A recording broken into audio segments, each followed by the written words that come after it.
அஸ்ஸலாமு அலைக்கும். இன்னைக்கு ராபியா குக்கிங்கில் நாங்கள் என்ன செஞ்சுருக்கோம் அப்படின்னு பார்த்தீங்கன்னா, கத்திரிக்காய் ஃப்ரை தாங்க செஞ்சுருக்கோம். இது ரொம்ப டேஸ்ட்டாக சூப்பராகவே இருந்துச்சு, ரொம்ப நல்லா இருந்துச்சு. இதோடைய மசாலாவும் ரொம்ப நல்லா இருந்துச்சு. வாங்க இது எப்படி செய்யுது அப்படி சொல்லிட்டு இப்போ பார்க்கலாம்.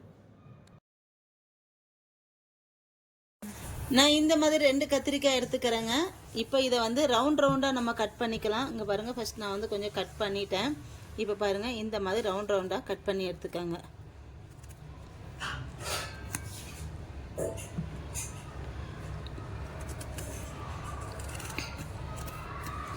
ரொம்ப மோட்டாக வேண்டாம், நான் கொஞ்சம் லைட்டாக மெல்லிசாவே கட் பண்ணி எடுத்துக்காங்க.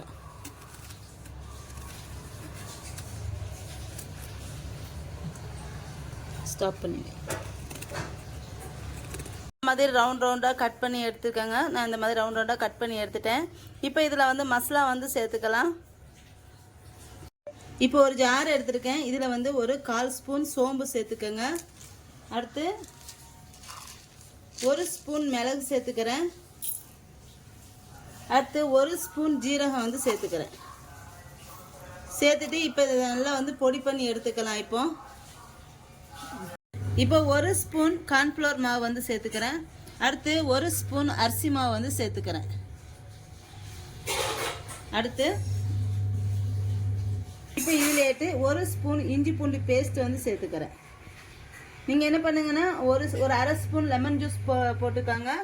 அடுத்து இதை நல்லா மிக்ஸ் பண்ணிக்கலாம். இப்போ ஆன் பண்ணு.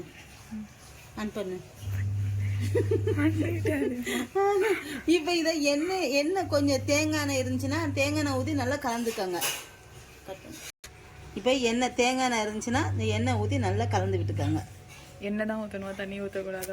தண்ணி வேண்டாம். நம்ம இஞ்சி பூண்டு பேஸ்ட் போட்டோம்ல. எண்ணெய் இல்லாதவங்க என்ன செய்வாங்க? எண்ணெய் இல்லாதவங்க தேங்காய்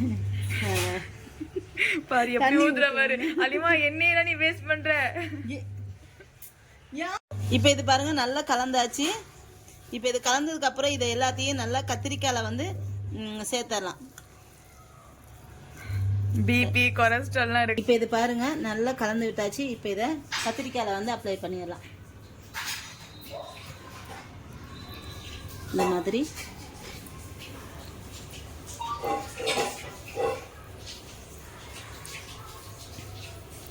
இந்த மாதிரி எல்லா கத்திரிக்காயிலையும் இந்த மாதிரி மசாலா தடவி வச்சுக்கோங்க. கொஞ்சம் கத்திரிக்காய்க்கு வலிக்காம தடவுங்க.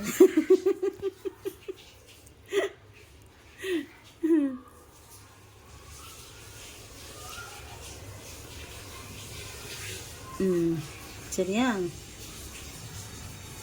இந்த மாதிரி தாங்க எல்லாமேட்டு மசாலா கத்திரிக்காயில் சேர்த்து வச்சுக்கணும்.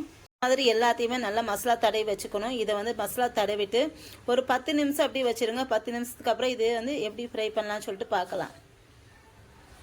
இப்போ பாருங்க, இது நல்லா ஊறிடுச்சு. ஒரு 10 நிமிஷம் ஆயிடுச்சு. நல்லா ஊறினதுக்கப்புறம் இப்போ இதை ஃப்ரை பண்ணிடலாம். இப்போ ஒரு தவாவில் எண்ணெய் ஊற்றிட்டு இந்த கத்திரிக்காய் ஒன்று ஒன்றா ஃப்ரை பண்ணி எடுத்துடலாம். இப்போ பாருங்க, நான் ஒன்று ஒன்றா சேர்த்துட்டேன். இது தயிர் சாதத்துக்கு, லெமன் சாதத்துக்கு, சாம்பார் சாதத்துக்கு நல்லாயிருக்கும். அதேமாதிரி பிள்ளைங்களுக்கு தயிர் சாதம், லெமன் சாதம் கொடுத்தீங்கன்னா இதை ஃப்ரை பண்ணி கொடுத்துருங்க. மிச்சம் வைக்காமல் சாப்பிட்டு வந்துடுவாங்க. இப்போ இதை எல்லாத்தையும் திருப்பி போட்டுக்கலாம். இப்போ இதை மீடியம் ஃப்ளேமில் வச்சு ஃப்ரை பண்ணிக்கோங்க.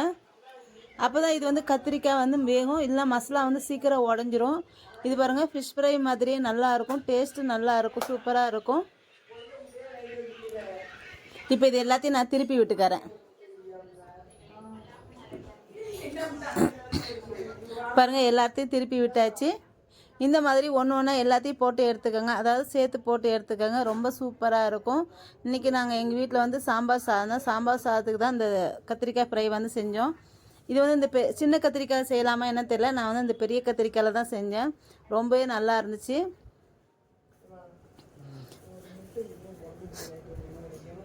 இப்போ எனக்கு இங்கே வீடியோ போடவே முடியலை. ரொம்ப இதாக இருக்குது. ஊரில் போய் தான் என்னால் வீடியோ போட முடியும். இப்போ இது கத்திரிக்காய் ஃப்ரை ஒன்று எல்லாத்தையும் எடுத்துடலாம். இப்போ இதெல்லாம் நல்லா ஃப்ரை ஆகிடுச்சு. இது பாருங்கள், கொஞ்சம் கூட மசாலா உதிராமல் சூப்பராக வந்திருக்கு. இப்போ இதை எடுத்துடலாம். அவ்வளோதாங்க. இங்கே பாருங்கள், கத்திரிக்காய் ஃப்ரை ரெடி ஆகிடுச்சு. எப்படி இருக்கு சொல்லு சினிமா பாரு. சூடா இருக்குமா? ஆ